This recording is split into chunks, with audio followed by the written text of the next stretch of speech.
Om Amma. Know the basics of Sanatana Dharma. Today's topic: what is the final goal of life? That is moksha. This is part 1, episode 32 by Sri Chandrasekhar J.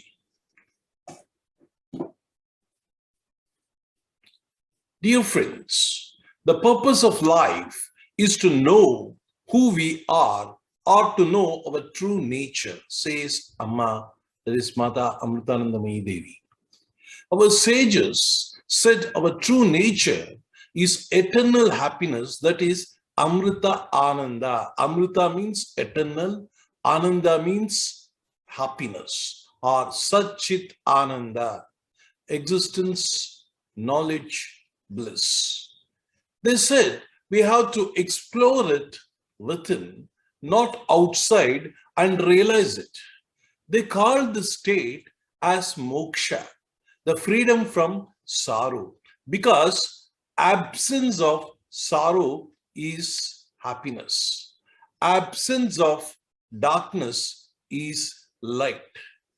Absence of bad is good. Similarly, when we transcend the duality, there will be only one, that is the happiness. From smallest particle to the highest planet, everything is seeking the freedom from bondage, the freedom from limitations, the freedom to be eternally happy. Friends, we all know we have to die one day, yet we want to live forever, for eternity. Our sages said birth and death happens to the body. They said you are the eternal Sat, not as the body or mind, but as Atman, that is all-pervading consciousness. I repeat, they said you are eternal, not as a body or mind, but as Atman, that is all-pervading consciousness. They asked us to come out of the limitations of body and mind and experience the freedom, the state of freedom that is eternally, which is eternal happiness or liberation from sorrow caused by the cycle of birth and death spanning many lives. Here, the search for moksha begins. This seeking that freedom, that seeking that liberation for eternal happiness, that the search for moksha begins, dear friends. Now, Sanatana Dharma, our rishis, like scientists, they have given their experience as knowledge to us.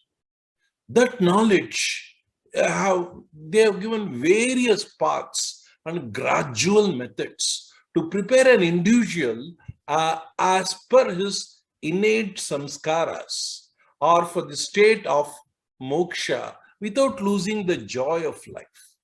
I stress, without losing the joy of life. They have given us the various methods and various paths only to evolve us, suiting to each innate tendencies or individual samskaras. This has become the Sanatana Dharma. Today, the science is a repository of knowledge, of experiences and proofs. Similarly, we have in the Sanatana Dharma, we have Shastras. Various Shastras, those are the scriptures. They constitute the base for Sanatana Dharma. These are the experiences of rishis, where they intuitively experience the ultimate truth, the methods to reach the truth. These are all the Shastras.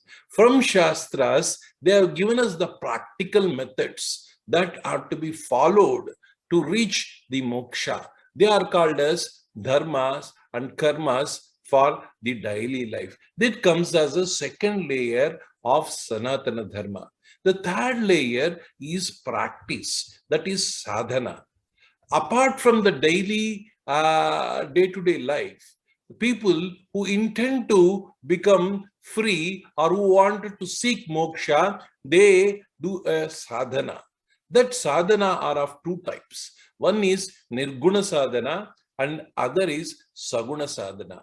Nirguna sadhana leads to jnana marga, saguna sadhana leads to bhakti marga. We will discuss it. And this, after doing sadhana, what happens? There will be a chitta suddhi, the inner purification happens. Vasana kshayam happens. All our vasanas, that tendencies within us, they get eliminated. There will be no desires. When we are in a state of no desires, when we are absolutely transcended the kama, then automatically the jnana comes. After Chitta Suddhi and Vasana Kshayam, the Jnana comes. From the Bhakti point of view, it is Parama Bhakti or Para Bhakti or Prema Bhakti. They live only with love, love for the God and love for the creation. And that state is moksha, where we will be discussing about various kinds of moksha and various traits of moksha in the next episode, dear friends. Now let us discuss how Sanatana Dharma helps us to attain moksha layer by layer, dear friends. So moksha is the ultimate goal. To get that moksha, our scriptures are there. So we have first Shrutis. Shrutis consists of 4 Vedas. They are Rig Veda, Yajurveda, Samaveda and Atharvana Veda, and each has 4 divisions. There are Samhita portions, Brahmana portions, Aranyaka portions, and Upanishad portions.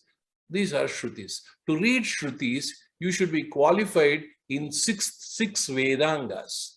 That is, like you should know grammar, that is Vyakarana. You should know the Kalpa, that is the way of doing rituals and other things. They will train you to obtain the Shruti. You should know Jyotishya, that various stars, constellations and everything. Then you should know Siksha, how to pronounce. Then you should know the Chandas. These are the 6. Then you have the Nirukta, the etymology. All the 6 are Vedangas. And you have 4 Upavedas. Upavedas are Dhanurveda, means archery. Then you have Ayurveda, about health.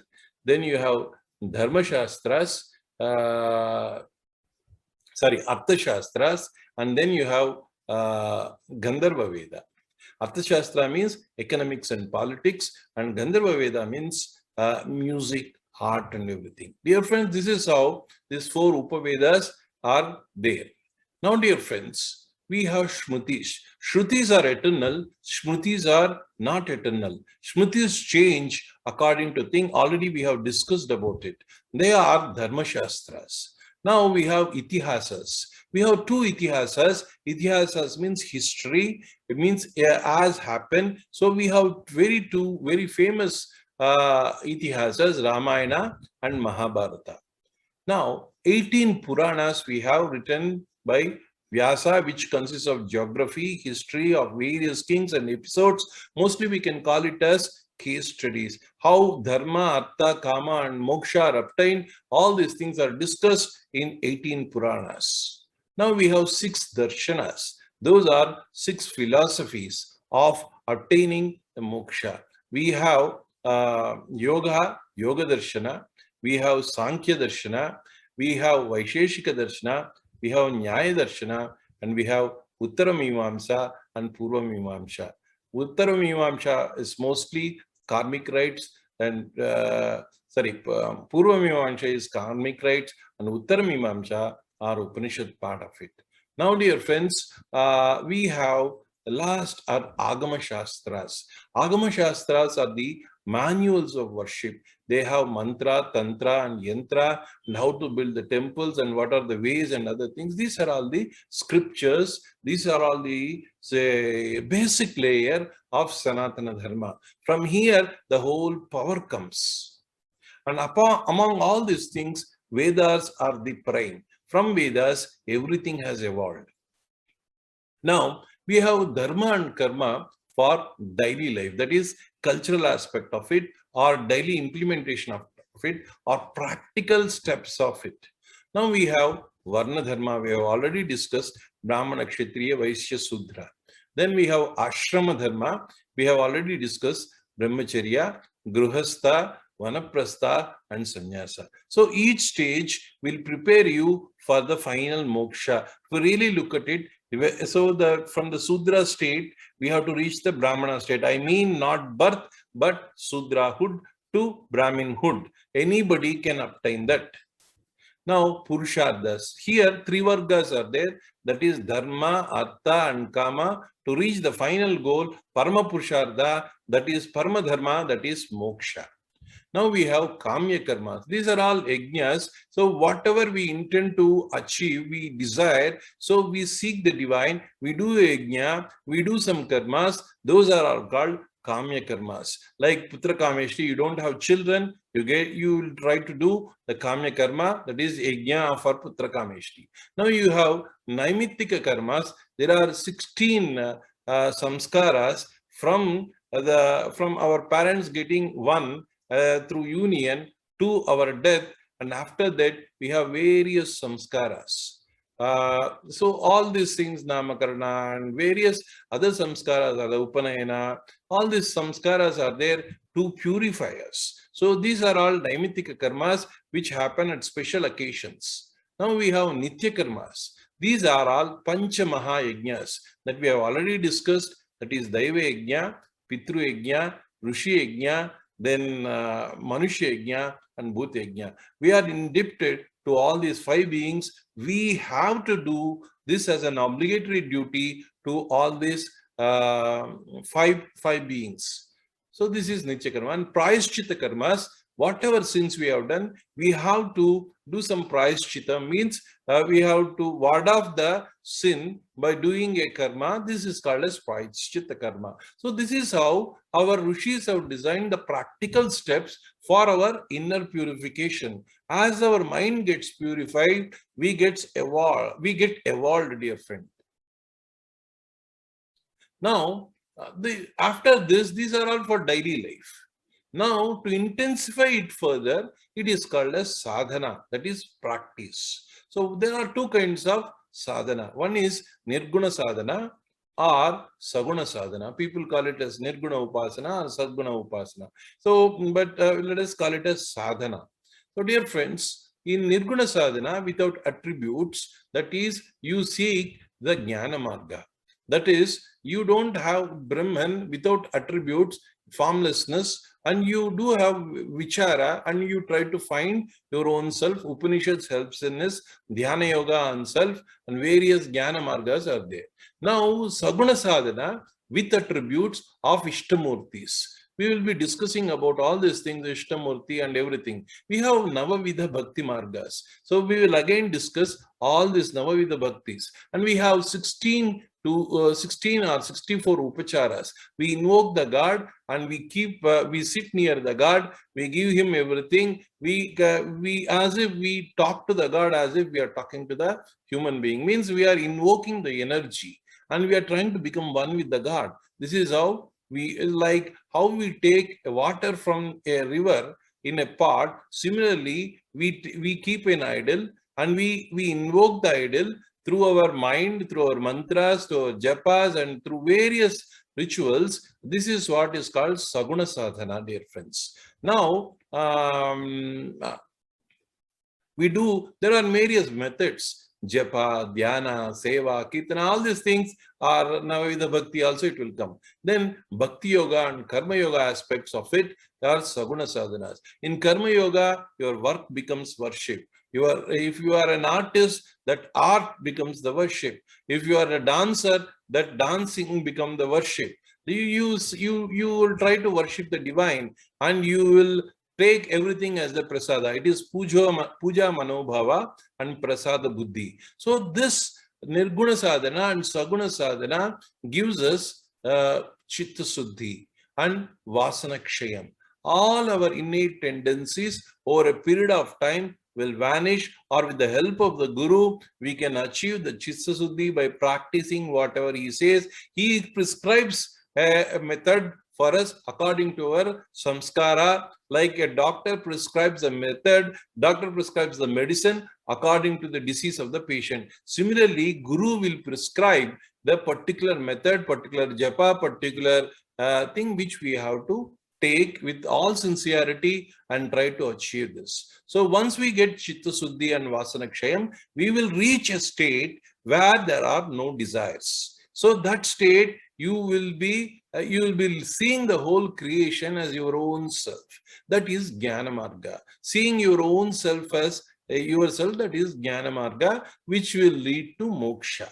And now you are already that state, so you are called as a Jivan Mukta, and we will be discussing about all the states of various muktis in next episode, dear friends. Now, from the point of bhakti, you reach a state where you will be seeing the whole creation as God and loving everyone as the manifestation of God.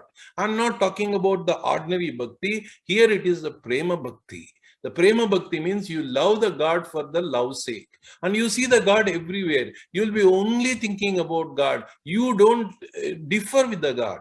You will be one with the God. So there are various muktis are there, which we will discuss in the next episode, dear friends. So this is how finally the moksha is obtained. So dear friends, what I am trying to say by showing you all these things is, look at the layers. Each layer, one is a scriptural layer, another is dharmic and karmic layer, another is sadhana layer. Then finally you get the Chitta Suddhi and Vasana Kshayam. Then finally you tend to become the Jnani, or that is moksha. So this is how step-by-step process of reaching the moksha our rishis have given in a wonderful way. Dear friends, unlike other religions, our aim is not to go to heaven or wait for the day of judgment. But our goal is to seek our true nature. But in the next episode, we will try to discuss about moksha or mukti and various traits of the liberated person, dear friends. Lokaha samastaha sukino bhavantu